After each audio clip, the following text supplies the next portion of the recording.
ನಾರಾಯಣಂ ಸುರಗುರುಂ ಜಗದೇಕನಾಥಂ ಭಕ್ತಪ್ರಿಯಂ ಸಕಲಲೋಕನಮಸ್ಕೃತಂ ಚ ತ್ರೈಗುಣ್ಯವರ್ಜಿತಮಜಂ ವಿಭುಮಾದ್ಯಮೀಶಂ ವಂದೇ ಭವಗ್ನಮಮರಾಸುರಸಿದ್ಧವಂದ್ಯಂ ನಾರಾಯಣಂ ನಮಸ್ಕೃತ್ಯ ನರಂ ಚೈವ ನರೋತ್ತಮಂ ದೇವೀಂ ಸರಸ್ವತೀಂ ವ್ಯಾಸಂ ತತೋ ಜಯಮುದೀರಯೇ.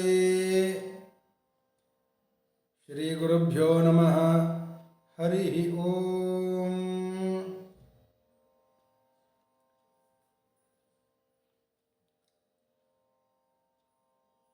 ಕೃಷ್ಣ ಸಂಧಾನಕ್ಕಾಗಿ ಹಸ್ತಿನಾವತಿಗೆ ಬರುವ ವಿಷಯ ಧೃತರಾಷ್ಟ್ರ ತನ್ನ ದೂತರ ಮೂಲಕ ತಿಳಿದುಕೊಂಡವನಾಗಿ ಕೃಷ್ಣನನ್ನ ಸಂತೃಪ್ತಿಗೊಳಿಸುವ ಸಲುವಾಗಿ ಬೇಕಾದ ಸತ್ಕಾರ್ಯಗಳನ್ನು ಉಪಾಯನ ದಾನಗಳನ್ನೆಲ್ಲ ಏರ್ಪಡಿಸಿ ಅಂತ ಆದೇಶ ಮಾಡಿದ.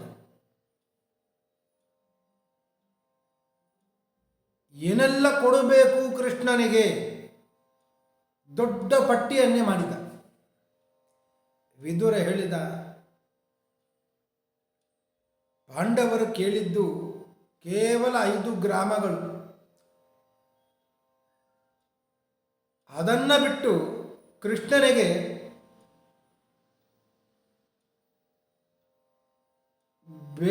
ಬೇಕಾದನ್ನೆಲ್ಲ ಕೊಡುತ್ತೇನೆ ಅಂತ ಹೇಳ್ತಾ ಇದ್ದಿ.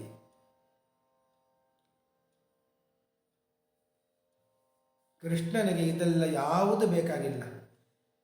ಪಾಂಡವರ ಸಲುವಾಗಿಯೇ ಕೃಷ್ಣ ಬರ್ತಾ ಇರೋದು. ಅವರಿಗೆ 5 ಗ್ರಾಮಗಳನ್ನು ಕೊಡಲಿಕ್ಕೆ ಆಗದ ನೀನು ಕೃಷ್ಣನಿಗೆ ಎಲ್ಲವನ್ನು ಕೊಡುತ್ತೇನೆ ಅಂತ ಹೇಳ್ತಾ ಇದ್ದೆ. ಕೃಷ್ಣ ಯಾವುದನ್ನು ಸ್ವೀಕಾರ ಮಾಡುವುದಿಲ್ಲ. ಅವನಿಗೆ ಪೂರ್ಣ ಕುಂಭ ಸ್ವಾಗತ, ಪಾದ ಪ್ರಕ್ಷಾಲನೆ, ಕುಶಲ ಪ್ರಶ್ನೆ, ಇಷ್ಟು ಸಾಕು. ಅದನ್ನು ಬಿಟ್ಟು ನಚೇಚ್ಛತಿ ಜನಾರ್ದನ, ಬೇರೆ ಯಾವುದನ್ನು ಕೂಡ ಇಚ್ಛೆ ಪಡುವವನಲ್ಲ. ಕೃಷ್ಣ ಯಾವುದನ್ನು ಅಪೇಕ್ಷಿಸಿ ಇಲ್ಲಿಗೆ ಬರ್ತಾ ಇದ್ದಾನೋ ಅದನ್ನು ಕೊಟ್ಟು ಬಿಡು ಸಾಕು.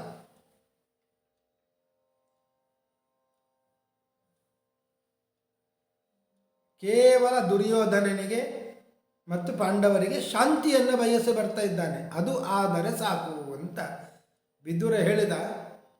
ಅಲ್ಲೇ ಇದ್ದ ದುರ್ಯೋಧನ ಎದ್ದು ನಿಂತು, ಯದಾಹ ವಿದುರಃ ಕೃಷ್ಣೇ ಸರ್ವಂ ತತ್ ಸತ್ಯಮುಚ್ಯತೆ. ಮಹಾರಾಜ, ನಿನ್ನ ಬಳಿ ವಿದುರ ಏನು ಹೇಳಿದ್ದಾನೆ ಕೃಷ್ಣನ ಬಗ್ಗೆ ಅದೆಲ್ಲವೂ ಕೂಡ ಸತ್ಯ.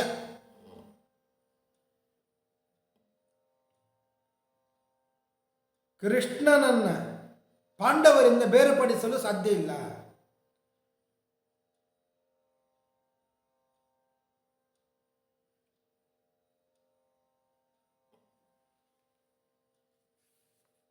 ನೀನು ಸತ್ಕಾರ ಮಾಡಿ ಏನೆಲ್ಲ ಕೃಷ್ಣನಿಗೆ ಕೊಡಬೇಕು ಅಂತ ಇದೆಯಲ್ಲ, ಇದು ಯಾವುದನ್ನು ಕೂಡ ಕೊಡಬಾರ್ದು ನೀನು.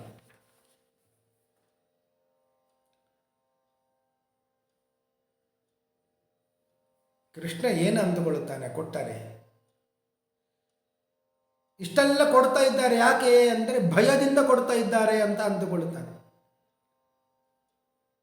ಮಂಸ್ಯತಿ ಅಧೋಕ್ಷಜೋ ರಾಜನ್ ಭಯಾತ್ ಅರ್ಚತಿ ಮಾಮಿತಿ. ಭಯದಿಂದ ನನ್ನನ್ನು ಪೂಜಿಸ್ತಾ ಇದ್ದಾರೆ, ಸತ್ಕರಿಸ್ತಾ ಇದ್ದಾರೆ ಅಂತ ಕೃಷ್ಣ ಅಂದುಕೊಳ್ಳುತ್ತಾನೆ. ಕ್ಷತ್ರಿಯರಿಗೆ ಯಾವ ಕಾರ್ಯದಿಂದ ಅವಮಾನ ಆಗ್ತದೋ ಆ ಕಾರ್ಯವನ್ನು ಮಾಡಲೇಬಾರದು. ಇದು ದುರ್ಯೋಧನ ಹೇಳುವ ಮಾತು. ಮಾಡಬಾರದ ಕೆಲಸವನ್ನೆಲ್ಲ ಹಿಂದೆ ಮಾಡಿ ಆಯಿತು, ವಂಚನೆ ಮಾಡಿ ಆಯಿತು, ಪಾಂಡವರು ಕಷ್ಟಪಟ್ಟು ಮಾಡಿದ ಸಂಪತ್ತು ಎಲ್ಲವನ್ನು ದೋಚಿ ಆಯಿತು. ಇದೆಲ್ಲ ಅವಮಾನವಾದ ಕೆಲಸವೇ. ಅದೆಲ್ಲವನ್ನು ಮಾಡಿದ. ಈಗ ಮಾತ್ರ ಹೇಳ್ತಾನೆ, ಅವಮಾನಶ್ಚ ಯತ್ರ ಸ್ಯಾತ್ ಕ್ಷತ್ರಿಯಸ್ಥ ವಿಷಾಂಪತೆ. ಕ್ಷತ್ರಿಯರಿಗೆ ಎಲ್ಲಿ ಅವಮಾನ ಆಗ್ತದೋ ಆ ಕಾರ್ಯವನ್ನು ಮಾಡಬಾರದು. ನಾವು ಕೃಷ್ಣನಿಗೆ ಸಂಪತ್ತು ಕೊಟ್ಟರೆ ಭಯದಿಂದ ಕೊಡ್ತಾ ಇದ್ದಾರೆ ಅಂತ ಅಂದುಕೊಂಡರೆ ನಮಗೆ ಅವಮಾನ. ಆದ್ದರಿಂದ ಸಂಪತ್ತು ಸತ್ಕಾರ ಯಾವುದು ಬೇಡ. ನನಗೆ ಗೊತ್ತಿದೆ, ಸಹಿ ಪೂಜ್ಯತಮೋ ದೇವ ಕೃಷ್ಣ ಕಮಲಲೋಚನ. 3 ಲೋಕಗಳಿಂದಲೂ ಕೂಡ ಪೂಜಿಸಲ್ಪಡುವವ ಯಾರು? ಅದು ಕೃಷ್ಣ. ನನಗೆ ಗೊತ್ತಿದೆ, ತಿಳಿದಿದೆ. ತ್ರಯಾಣಾಮಪಿ ಲೋಕಾನಾಂ ವಿದಿತಂ ಮಮ ಸರ್ವಥಾ. ಆದರೂ ಅವನಿಗೆ ಏನು ಕೊಡಬಾರದು. ಯಾಕೆ ಅಂದರೆ ಪರಿಸ್ಥಿತಿ ಹಾಗೆ ಇದೆ. ಈಗ ಯುದ್ಧ ಉಪಕ್ರಾಂತವಾಗಿದೆ. ಯುದ್ಧವನ್ನು ಬಿಡುವುದನ್ನು ಬಿಟ್ಟರೆ ಅವನಿಗೆ ಬೇರೆ ಯಾವುದರಿಂದಲೂ ಕೂಡ ಸಂತೋಷ ಆಗಲಿಕ್ಕೆ ಇಲ್ಲ ಅಂತ ಅಂದುಕೊಳ್ಳುತ್ತೇನೆ.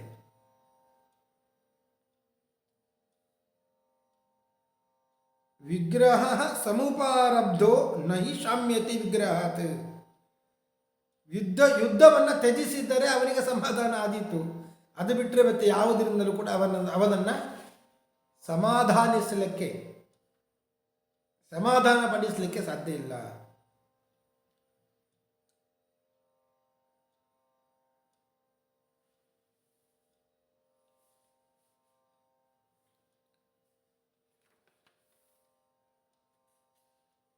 ಆಗ ಭೀಷ್ಮರು ಎದ್ದರು.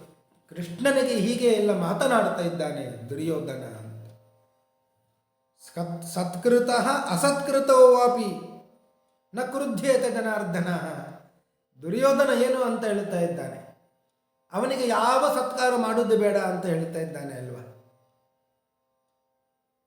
ಕೃಷ್ಣನಿಗೆ ಸತ್ಕಾರ ಮಾಡಿದ್ರೂ ಮಾಡದೇ ಇದ್ರೂ ಅವ ಕೋಪಗೊಳ್ಳುವುದಿಲ್ಲ. ನಾವಮಂಸ್ಯತ್ಯವಜ್ಞಾತೃನ್ ಅವಜ್ಞಾತೋಪಿ ಕೇಶವ. ಅವನನ್ನು ಗೌರವಿಸಲಿ ಗೌರವಿಸದೇ ಇರಲಿ ಕೋಪಗೊಳ್ಳುವುದಿಲ್ಲ. ಯಾರಾದರೂ ಅವನಿಗೆ ಅವಮಾನ ಮಾಡಿದ್ರೂ ಅವರಿಗೆ ಪ್ರತಿಯಾಗಿ ಅವಮಾನ ಮಾಡುವುದಿಲ್ಲ. ಇದು ಕೃಷ್ಣನ ಗುಣ. ಯತ್ತು ಕಾರ್ಯಂ ಮಹಾಬಾಹೋ ಮನಸಾ ಕಾರ್ಯತಾಂ ಗತಂ. ಮನಸ್ಸಿನಲ್ಲಿ ಯಾವುದನ್ನು ಅಂದುಕೊಂಡಿದ್ದಾನೋ ನಿರ್ಧರಿಸಿದ್ದಾನೋ ಅದನ್ನು ಯಾರಿಂದಲೂ ಕೂಡ ತಪ್ಪಿಸಲಿಕ್ಕೆ ಆಗುವುದಿಲ್ಲ. ಕೃಷ್ಣ ಏನು ಅಂದುಕೊಂಡಿದ್ದಾನೋ ಮನಸ್ಸಿನಲ್ಲಿ ಅದನ್ನು ಯಾವ ಉಪಾಯದಿಂದಲೂ ಕೂಡ ಬದಲಾಯಿಸಲು ಬೇರೆ ಯಾರಿಗೂ ಸಾಧ್ಯವೇ ಇಲ್ಲ. ಧರ್ಮ್ಯಮರ್ಥ್ಯಂ ಚ ಧರ್ಮಾತ್ಮ ಧ್ರುವಂ ವಕ್ತ ಜನಾರ್ದನ.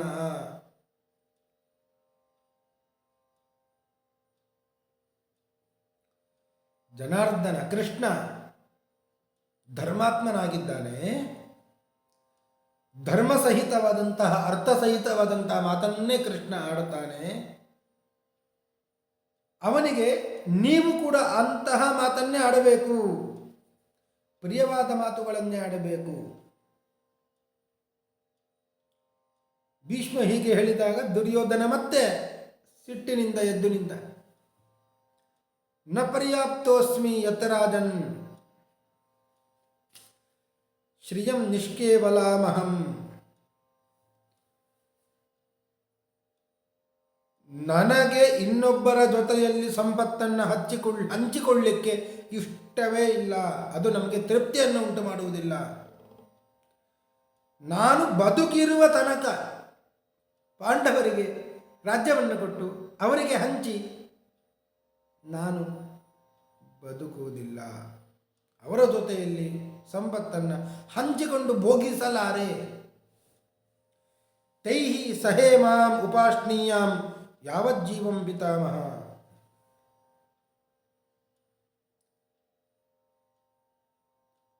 ಈಗ ದೊಡ್ಡ ಒಂದು ಕಾರ್ಯವನ್ನು ಸಂಕಲ್ಪ ಮಾಡಿದ್ದೇನೆ ಕೇಳು. ಇದಂತು ಸುಮಹತ್ ಕಾರ್ಯಂ ಶೃಣುಮೇ ಯತ್ ಸಮರ್ಥಿತಂ ಪರಾಯಣಂ ಪಾಂಡವಾನಾಂ ನಿಯಂಸ್ಯಾಮಿ ಧನಾರ್ದನಂ. ದೊಡ್ಡ ಒಂದು ಕಾರ್ಯವನ್ನು ಸಂಕಲ್ಪ ಮಾಡಿದ್ದೇನೆ. ನಾನು ಈಗಲೇ ಪಾಂಡವರಿಗೆ ಆಶ್ರಯನಾದ ಕೃಷ್ಣನನ್ನು ಬಂಧಿಸ್ತೇನೆ.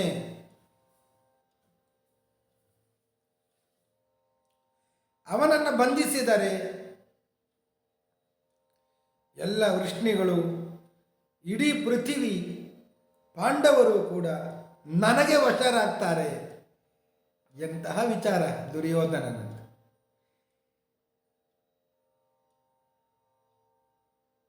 ಎಲ್ಲವೂ ಕೃಷ್ಣನ ಅಧೀನದಲ್ಲಿ ಇದೆ ಅಂತ ತಿಳ್ಕೊಂಡಿದ್ದಾನೆ ಅವನು. ಆದರೆ ಅಂತಹ ಇಡೀ ಬ್ರಹ್ಮಾಂಡಕ್ಕೆ ಒಡೆಯನಾದ ಕೃಷ್ಣನನ್ನು ಬಂಧಿಸ್ತೇನೆ ಅಂತ ಹೇಳ್ತಾ ಇದ್ದಾನೆ.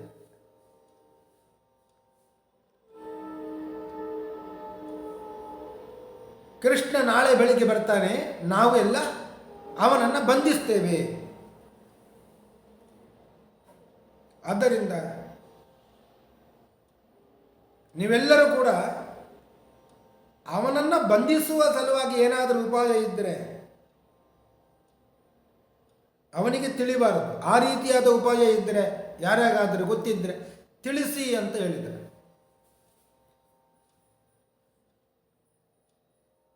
ಬಂಧಿಸುವ ವಿಷಯವನ್ನು ಕೇಳಿ ಧೃತರಾಷ್ಟ್ರನಿಗೆ ಕೂಡ ಚಿಂತೆ ಆಯಿತು. ತುಂಬ ದುಃಖಗೊಂಡ ಧೃತರಾಷ್ಟ್ರ ಸಹಾಮಾತ್ಯ ವ್ಯತಿತೋ ವಿಮನ ಭವತ್. ಅಮಾತ್ಯರಿಂದ ಮಂತ್ರಿಗಳಿಂದ ಕೂಡಿದ ಧೃತರಾಷ್ಟ್ರ ವಿಮನಸ್ಕನಾದ, ವಿಷಾದವನ್ನು ಹೊಂದಿದ. ಹೇಳಿದ, ಮೈವಂ ಓಚಃ ಪ್ರಜಾಪಾಲಕನೇ, ದುರ್ಯೋಧನ ಈ ರೀತಿಯಾಗಿ ಮಾತನಾಡಬೇಡ, ಕೃಷ್ಣನನ್ನು ಬಂಧಿಸ್ತೇನೆ, ಈ ಮಾತನ್ನಾಡಬೇಡ. ಇದು ಸನಾತನ ಧರ್ಮ ಅಲ್ಲ, ನೈಷ ಧರ್ಮ ಸನಾತನ. ಋಷಿಕೇಶ ಇಲ್ಲಿಗೆ ಬರ್ತಾ ಇದ್ದಾನೆ. ಯಾಕೆ ಬರ್ತಾ ಇದ್ದಾನೆ? ದೂತನಾಗಿ ಬರ್ತಾ ಇದ್ದಾನೆ. ಮಾತ್ರವಲ್ಲ, ದೂತನನ್ನು ಬಂಧಿಸುವುದು ಉಚಿತವಲ್ಲ. ನಮಗೆ ಸಂಬಂಧಿ ಬೇರೆ ಅವ, ನಮಗೆ ಪ್ರಿಯನಾದವ. ಕೌರವರಿಗೆ ಇದುವರೆಗೂ ಏನು ಕೇಡನ್ನು ಬಯಸಲಿಲ್ಲ, ಏನು ಕೇಡು ಮಾಡಿಲ್ಲ. ಹೇಗೆ ಬಂಧನಕ್ಕೆ ಅರ್ಹನಾಗ್ತಾನೆ? ಅಪಾಪಹ ಕೌರವೇಯೇಷು ಸ ಕಥಂ ಬಂಧಮರ್ಹತಿ. ಧೃತರಾಷ್ಟ್ರ ಹೀಗೆ ಹೇಳಿದ. ದುರ್ಯೋಧನನ ಮಾತು ಕೇಳಿ, ಕೃಷ್ಣನನ್ನು ಬಂಧಿಸ್ತೇನೆ ಅಂತ ಕೇಳಿ ಭೀಷ್ಮರಿಗೆ ತುಂಬ ಸಿಟ್ಟು ಬಂತು.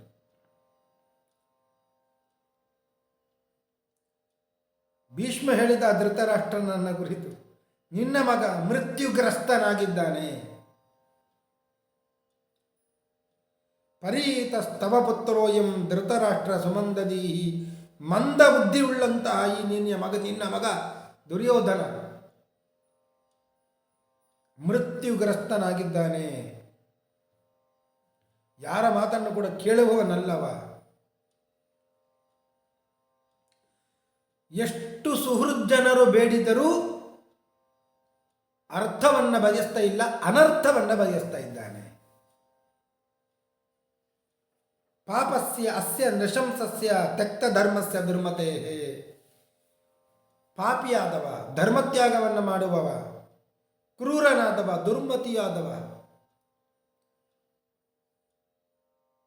ಇಂತಹ ದುರ್ಯೋಧನನ ಮಾತನ್ನ ನಾನು ಕೇಳಲಾರೆ. ಹೀಗೆ ಹೇಳಿ ಭೀಷ್ಮ ಆ ಸಭೆಯಿಂದಲೇ ಎದ್ದು ಹೋದ. ಉತ್ಥಾಯ ತಸ್ಮಾತ್ ಪ್ರಾತಿಷ್ಠತ್ ಭೀಷ್ಮ ಸತ್ಯಪರಾಕ್ರಮನಾದ ಭೀಷ್ಮ ಆ ಸಭೆಯಿಂದ ಎದ್ದೇ ಹೋದ. ಇದು ಇಷ್ಟು ಹಸ್ತಿನಾವತಿಯಲ್ಲಿ ನಡೆಯಿತು.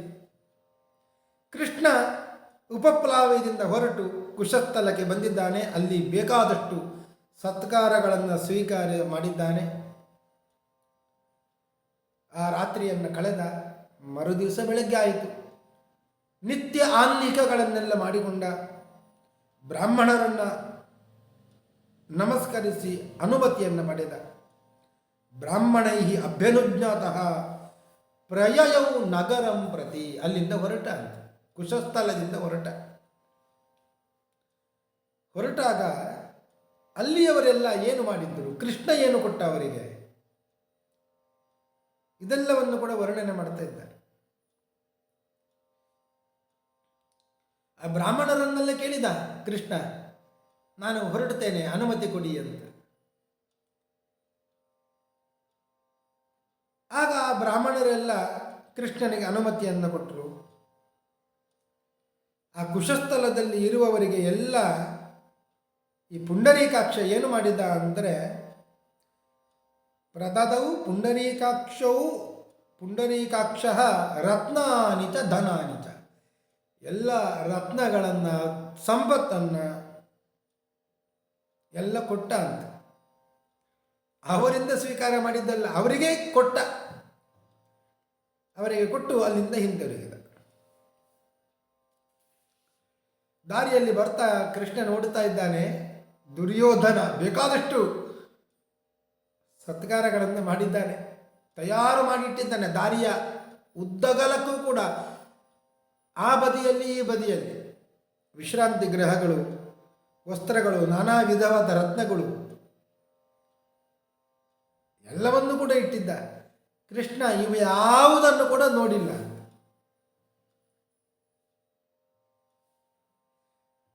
ದುರ್ಯೋಧನೇನ ಕೃಷ್ಣಾರ್ಥಂ ಪಥಿ ಸನ್ನಿಹಿತಂ ಬಹು. ದಾರಿಯಲ್ಲಿ ಬೇಕಾದಷ್ಟು ದುರ್ಯೋಧನನಿಂದ ಸಿದ್ಧಪಡಿಸಲಾಗಿತ್ತು ಭೋಗ ಪದಾರ್ಥಗಳನ್ನು.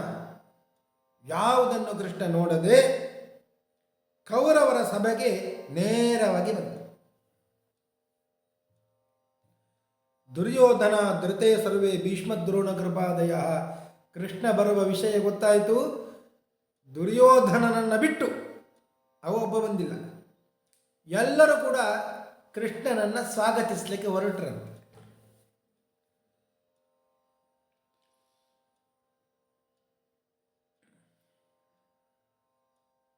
ಅಲ್ಲಿ ಎಲ್ಲ ಹಸ್ತಿನಾವತಿಯಲ್ಲಿ ಯಾವ ರೀತಿಯಾಗಿ ಕೃಷ್ಣನಿಗೆ ಸ್ವಾಗತ ಮಾಡಿದ್ದರು. ಕೃಷ್ಣನನ್ನು ನೋಡಬೇಕು ಅಂತ ಎಲ್ಲರಿಗೂ ಆಸೆ. ಬಹು ವಾಹನಗಳಲ್ಲಿ, ಬಹು ವಿಧವಾದ ವಾಹನಗಳಲ್ಲಿ ಎಲ್ಲರೂ ಬಂದರು. ಕೆಲವರು ನಡ್ಕೊಂಡು ಬಂದರು. ಭೀಷ್ಮ, ದ್ರೋಣರು, ಧೃತರಾಷ್ಟ್ರನ ಪುತ್ರರು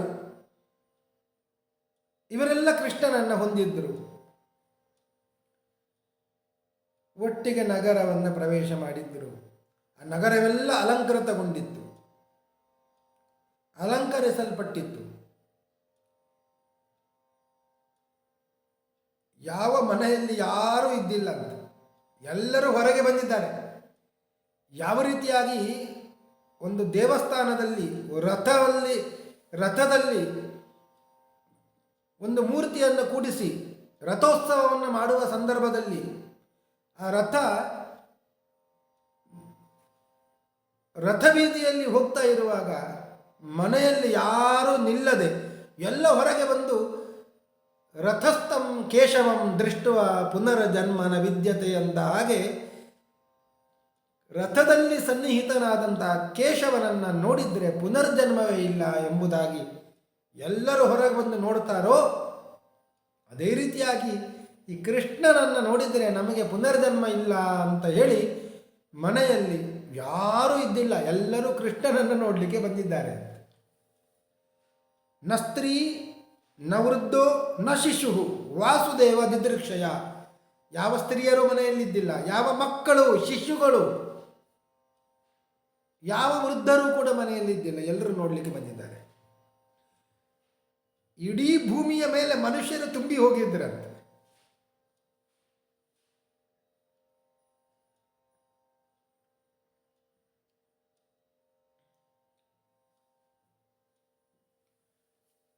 ಹೀಗೆ ಕೃಷ್ಣ ಧೃತರಾಷ್ಟ್ರನ ಮನೆಯನ್ನು ಪ್ರವೇಶ ಮಾಡಿದ್ದ. ಧೃತರಾಷ್ಟ್ರನ ಮನೆಯನ್ನು ಪ್ರವೇಶ ಮಾಡಿದಾಗಲೇ ಧೃತರಾಷ್ಟ್ರನಿಗೆ ಕಣ್ಣು ಕಾಣುವುದಿಲ್ಲ. ಆದರೆ ಅವನಿಗೆ ಹೆಸರು ಪ್ರಜ್ಞಾಚಕ್ಷುಷು ಅಂತ. ಪ್ರಜ್ಞಾಚಕ್ಷು ಅಂತ ಹೇಳ್ತಾರೆ. ಯಾಕೆ ಅಂದರೆ ಅಂತಹ ಪ್ರಜ್ಞೆ ಅವನಿಗೆ. ಯಾರಾದರೂ ಬರ್ತಾ ಇದ್ದರೆ ಗೊತ್ತಾಗಿ ಬಿಡುತ್ತದೆ ಅಂತ, ನೋಡಿಯೇ ಗೊತ್ತಾಗಬೇಕಂತಿಲ್ಲ, ಅಂತಹ ಒಂದು ಸಾಮರ್ಥ್ಯ ಇತ್ತು. ಹೀಗೆ ಭೀಷ್ಮ ದ್ರೋಣರ ಜೊತೆಯಲ್ಲಿ ಧೃತರಾಷ್ಟ್ರ ಎದ್ದು ನಿಂತ. ಕೃಷ್ಣ ಬರ್ತಾ ಇದ್ದಾನೆ ಅಂತ ಎಲ್ಲರೂ ಸ್ವಾಗತ ಮಾಡಿದ್ರು, ಎಲ್ಲರೂ ಗೌರವವನ್ನು ಸಲ್ಲಿಸಿದ್ರು, ಆಸನದಿಂದ ಎದ್ದರು. ಕೃಷ್ಣನು ಕೂಡ ಧೃತರಾಷ್ಟ್ರನ ಬಳಿಗೆ ಬಂದು ಸನ್ಮಾನ ಮಾಡಿದ ಅಂತ. ರಾಜನಲ್ವೇ.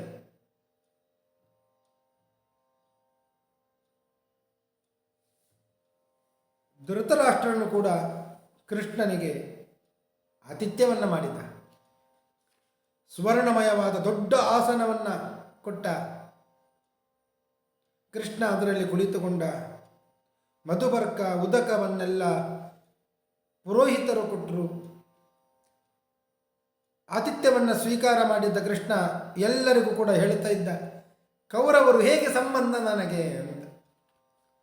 ಒಬ್ಬೊಬ್ಬರನ್ನೇ ತೋರಿಸಿ ಹೇಳ್ತಾ ಇದ್ದ, ಇವರು ನನಗೆ ಹೀಗೆ ಸಂಬಂಧ ಆಗಬೇಕು ಅಂತ. ಅಂತೂ ಯಥಾಯೋಗ್ಯವಾಗಿ ಸಮಾಗಮ ಆಯಿತು. ಮತ್ತೆ ಅಲ್ಲಿಂದ ಹೊರಟ. ವಿದುರನ ಮನೆಗೆ ಹೋಗ್ತೇನೆ ಅಂತ. ವಿದುರ ಕೃಷ್ಣ ಮನೆಗೆ ಬರ್ತಾ ಇದ್ದಾನೆ ಅಂದ ಕೂಡಲೇ ಎಲ್ಲ ಮಂಗಳ ಪದಾರ್ಥಗಳನ್ನು ತೆಗೆದುಕೊಂಡು ಸ್ವಾಗತಿಸಿದ. ಮನೆಗೆ ಒಳಗೆ ಕರ್ಕೊಂಡು ಹೋದ ಅಂತ. ಕೃತಾತಿಥ್ಯಂ ತು ಗೋವಿಂದಂ ವಿದುರ ಸರ್ವಧರ್ಮವಿತ್. ಚೆನ್ನಾಗಿ ಆತಿಥ್ಯವನ್ನು ಮಾಡಿದ. ಆತಿಥ್ಯವನ್ನು ಸ್ವೀಕಾರ ಮಾಡಿದ ಕೃಷ್ಣ. ವಿದುರನ ಆತಿಥ್ಯವನ್ನು ಸ್ವೀಕಾರ ಮಾಡಿದ. ವಿದುರ ಕೇಳಿದ, ಪಾಂಡುಪುತ್ರರು ಹೇಗಿದ್ದಾರೆ ಅಂತ. ಕ್ಷೇಮ ಸಮಾಚಾರವನ್ನು ವಿಚಾರಿಸಿದ. ಆಗ ಕೃಷ್ಣ ವಿದುರನಿಗೆ ಹೇಳ್ತಾನೆ, ತಾನು ಪ್ರತ್ಯಕ್ಷವಾಗಿ ನೋಡಿದಂತೆ ಆ ರೀತಿಯಾಗಿ ವಿದುರನಿಗೆ ಪಾಂಡವರನ್ನ, ಅವರ ಕ್ಷೇಮ ಸಮಾಚಾರವನ್ನು ಎಲ್ಲ ತಿಳಿಸಿದ. ಶತ್ತು ಆಚಷ್ಟ ದಾಶಾರ್ಹೋ ಯಥಾ ಪ್ರತ್ಯಕ್ಷದರ್ಶಿವಾನ್.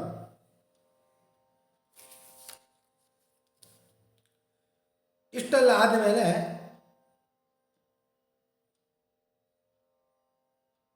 ಇನ್ನು ಕುಂತಿಯನ್ನು ನೋಡಬೇಕು ಅಂತ ಆಯಿತು. ವಿದುರನ ಆತಿಥ್ಯ ಆಯಿತು, ಸಾಕು, ಕುಂತಿಯನ್ನು ನೋಡಿ ಬರ್ತೇನೆ ಅಂತ ಅಲ್ಲಿಂದ ಹೊರಟ ಎಂಬಲ್ಲಿಗೆ ಇವತ್ತಿನ ಉಪನ್ಯಾಸವನ್ನು ಮುಗಿಸ್ತಾ ಇದ್ದೇನೆ. ಶ್ರೀಕೃಷ್ಣ ಅರ್ಪಣಮಸ್ತು.